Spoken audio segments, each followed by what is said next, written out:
Hello and welcome back to the Microholder channel. Today is the big day of the Hackintosh rebuild. These are my normal tools, including a screwdriver extender to get into all those difficult places. Here's my little jar of PC bits and bobs, the Apple parts that we took out of the breakdown, and some motherboard spacers. An MSI motherboard compatible with the Mac operating system, and a Celeron processor. Plus I'll install 16GB of RAM. I'm also using a trusted Sapphire Nitro graphics card because I like all the extra outputs so I can have lots of monitors. Reinstalling the power supply is a piece of cake. Just slide it in the way we took it out so it locks into place, and then push it back so that the power input slips into the hole at the back. Then reinstall the shelf on top, doing up both the screws nice and tight. Flip it over and do the 4 screws on the bottom, and that fixes the power supply in place. Now I reinstall the top hard drive tray, make sure the cables are nice and tucked away at the back. There's 4 screws now at the top because we covered one up, plus 2 at the bottom on the back plate. Reinstall the fan housing with the 2 screws, one on each side. Then reinstall the top shelf the way we took it out. Slide it in, put it in position, and then it slips to the right over the little notches on the bottom. The locking on clips back into place and slides left and right. Once that's in, tighten up all the bolts. Once again, you can do these up fairly tightly.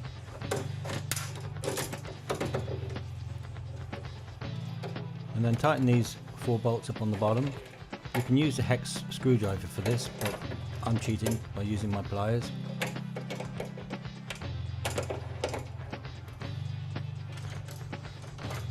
These catches go back in the way we removed them, and remember the little spring clip that fits underneath, just reinstall that by pushing it up and sliding it in.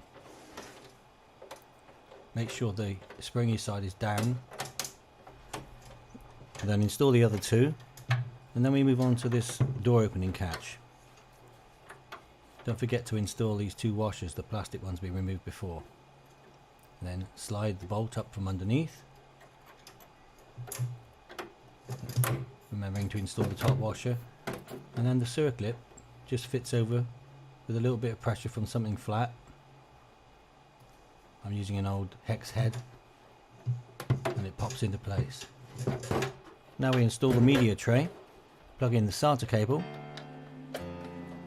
slide the tray into place so the bottom screws go into the 4 notches.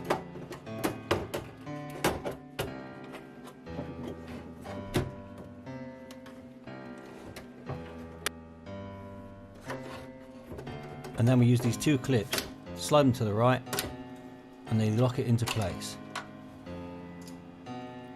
I attach the power cable at the back, and then we're ready to go. The memory stick has a little notch, but it's not in the centre, it's shorter at one end. Make sure you line it up with the memory stick tray, so that the notch on the memory stick tray corresponds to the notch in the memory stick. Push it down firmly, and it should clip into place. Same with the other one, make sure the notch is in the right position, slide it into place and push it down firmly. Now for the motherboard's I/O sockets. I won't be using the keyboard and mouse ports here, because I'm going to use a wireless keyboard and mouse. I won't need these monitor outputs because I've got a graphics card. Don't need this HDMI output, or these old USB outputs.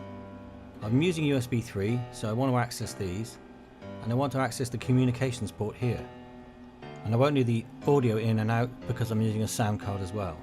Now, I need to be able to get these cables to these ports, so I'm going to have to cut a little hole out here, only a small one. So I'm marking up with a marker pen so I get a nice clean cut. Now you can see the hole I've cut for the USB and communication cable. Here are the old Apple Mac motherboard spacers. I'm attaching them to the motherboard so I can position the spacers in the right place for gluing.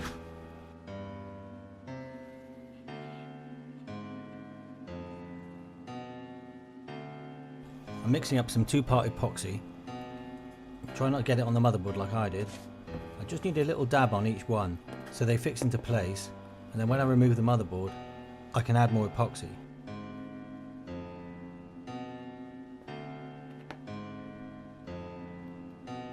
I fixed the motherboard in place by attaching the graphics card and screwing it into the graphics card output slot. I leave it for about an hour or two so the epoxy dries hard. Then unscrew all the screws on the motherboard and remove it gently. The motherboard spaces are now fixed, so I add a load more epoxy just to secure them even more. And now the fun part begins, reinstalling the motherboard. Attach all the screws to the motherboard spacers. Attach all the SATA cables, starting with the main drive for the operating system into slot 1, the backup drive into slot 2, and the media drive into slot 3 or 4, depending on how many other things you intend to attach. I'm only going to use these 3 items, so that's going to go into slot 3. The main motherboard cable, make sure the catch is on the outside so it clicks into place nice and firmly. The motherboard power cable goes at the back here. Again, make sure the catch is on the right side, facing outwards, so it clicks into place. Reinstalling the graphics card. Push it in the back first and then clip it into place. You should hear an audible click.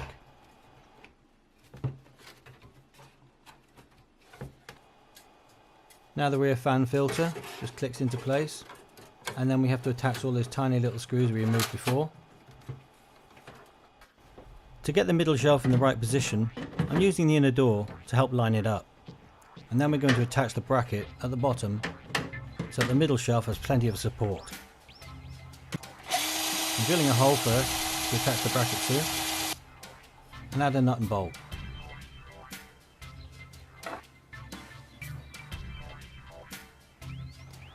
Once again, I'm mixing up some 2-part epoxy glue. Give it a thorough mix to make sure the hardener and the glue are mixed together. Then double over the bracket. Fix it to the shelf with the nut and bolt and let it dry for about an hour. I'm using my jar to weight it down. The same again for this bracket at the back, plenty of epoxy. Now it's nice and solid. I can undo the shelf and this bracket at the back. Then add more epoxy onto the brackets to make them even more secure. I bought these fan extension units from eBay. They'll help me distribute power to the fans at the top.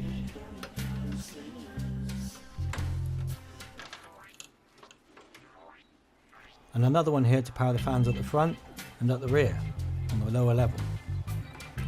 I'll put a link for these in the description.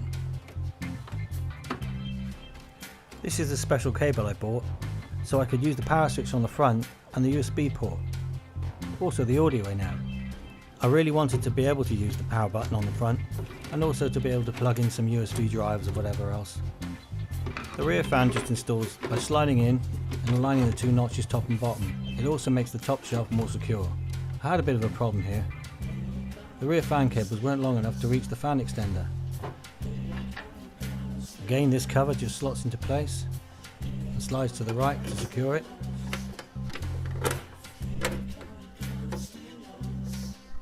The inner door just slots into the 3 notches at the bottom and pushes in. Then slot in the outer door, click it shut at the top and close the catch at the back. I got a bit of a surprise when I powered up the system. Those fans that weren't LED fans turned out to be LED fans after all. They look pretty cool. I installed Windows. I won't go through the process of that because it's incredibly boring. But here we go. Let's see if it works. So Windows booted up fine. You could install a Mac system or even dual systems on this hard drive. I only installed Windows because all my software is Windows based. So that was a great build. I'm really happy with the outcome. For my next project, I'm going to do something very unusual. I'm going to try and grow plants in Martian soil. I purchased this simulant from a company that supplies NASA, who also did a similar experiment. Come back soon to see how I get on. Please hit the like button and maybe subscribe if you want to see more videos like this. Thanks for watching.